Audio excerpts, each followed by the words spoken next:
Okay, guys, we have movement. We have official things happening.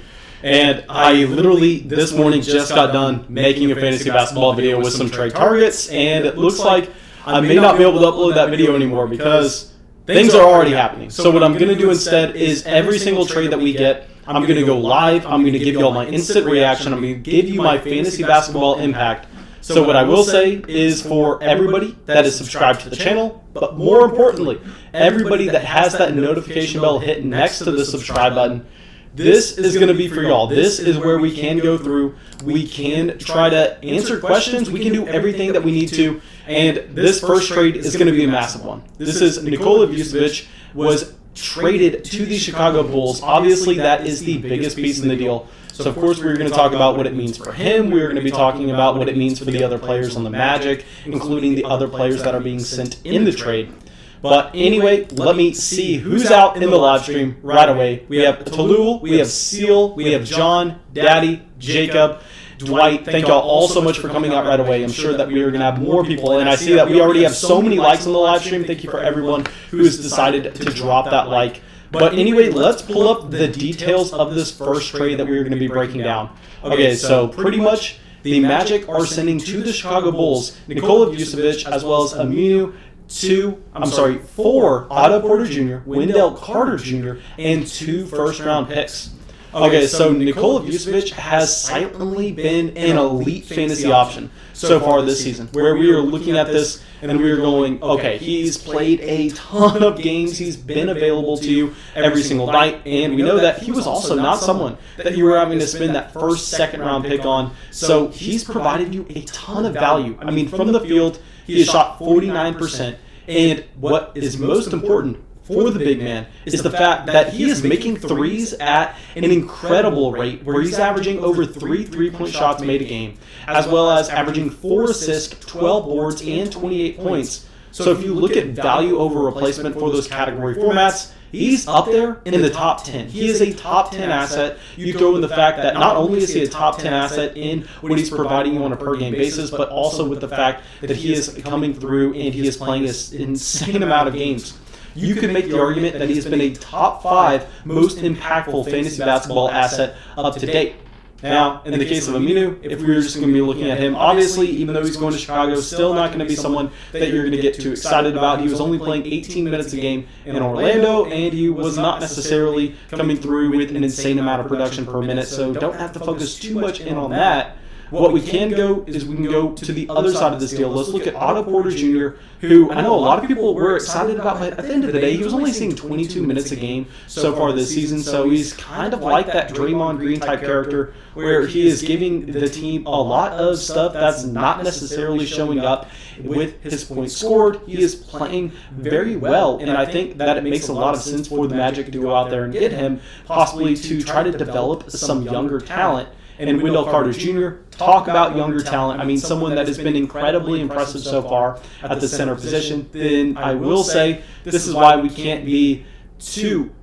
Okay, y'all are saying we have an echo. I am so sorry that we have an echo. Let me go through and fix that. Oh my gosh. Crap.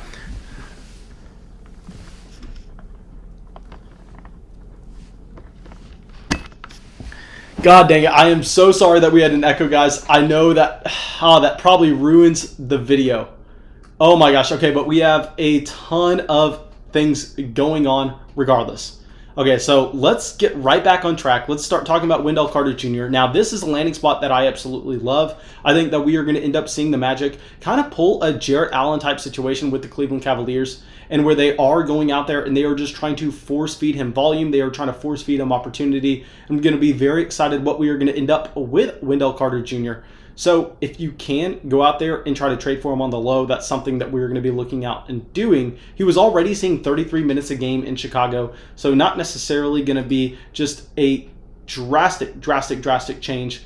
But at the same time, he has 12 points a game, 9 rebounds. So what we are going to be expecting is the fact that Orlando is very thin. Orlando's trying to get into their rebuild. What I'm going to be seeing is Wendell Carter Jr. playing almost every game, playing a significant amount of minutes to go along with that. So he's going to be an option that is exciting for our fantasy basketball leagues.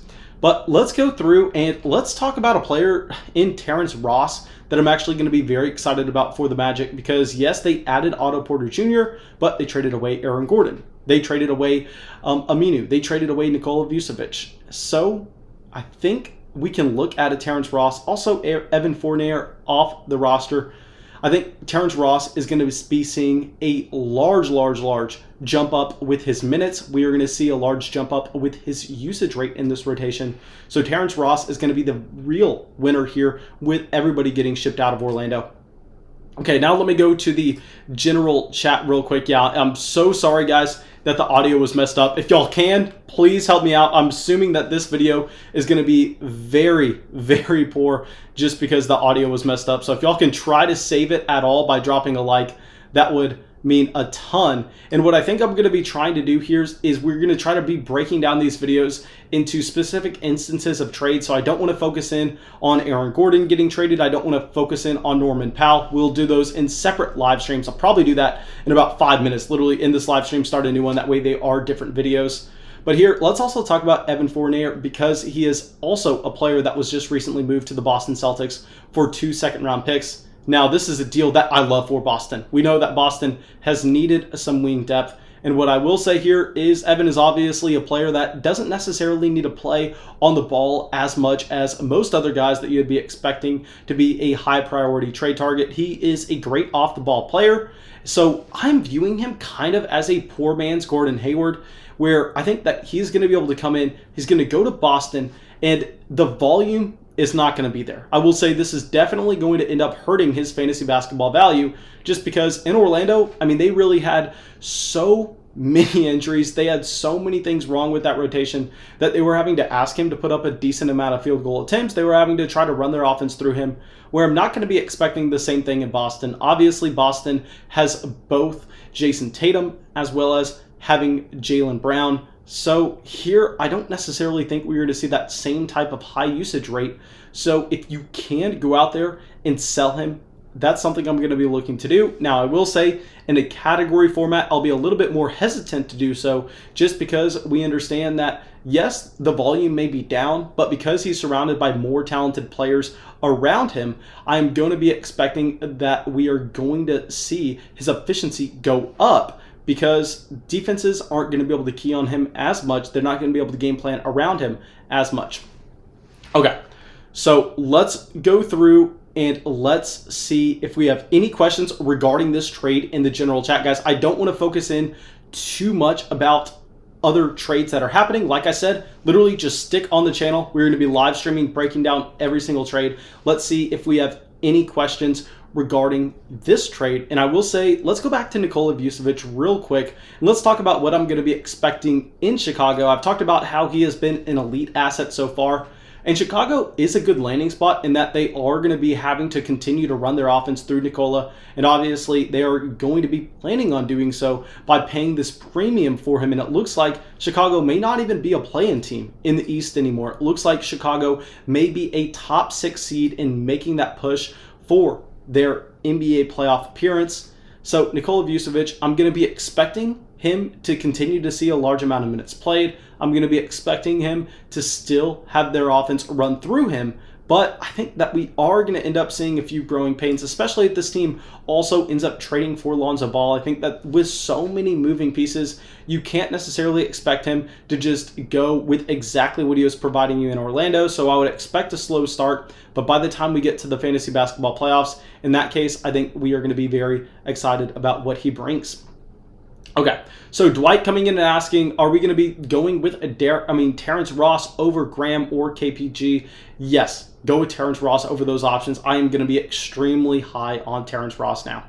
Okay, so now let's go through and let's see if we have any other questions. Okay, someone asking, is Thaddeus Young's value going to go down?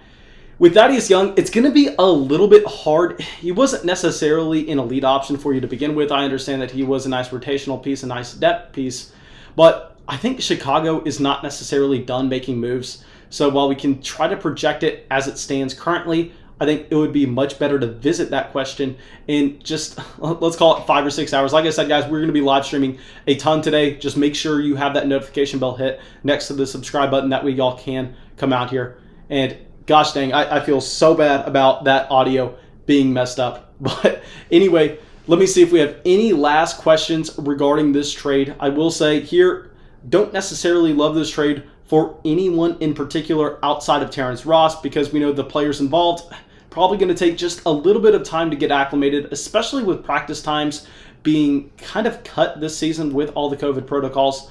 So don't love it for Nikola Vucevic, and also don't necessarily love it for Otto Porter. But what we will say is that this does help Wendell Carter Jr. and hopefully we get some Mo Bamba action. Okay, so guys, please go down there, drop a like on this video, try to save it even though I ruined the audio at the very beginning. And yeah, I'm going to just go over some more trades. Also, spam in the chat right now what trade y'all want me to cover next, and we'll be ending this live stream and going live with another. That way we can cover that deal. Okay, so let's go, and let me just pull up real quick. Let's go to Woj himself, see if we have anything going on. Okay, so Philadelphia is acquiring OKC's George Hill. Okay, Knicks send Iggy to Philadelphia in a three-way deal. Okay, so let's go through and see if we have anything else going on. Okay, so Norman Powell went to Portland. Toronto's traded Norman Powell to Portland for Gary Trent and Rodney Hood.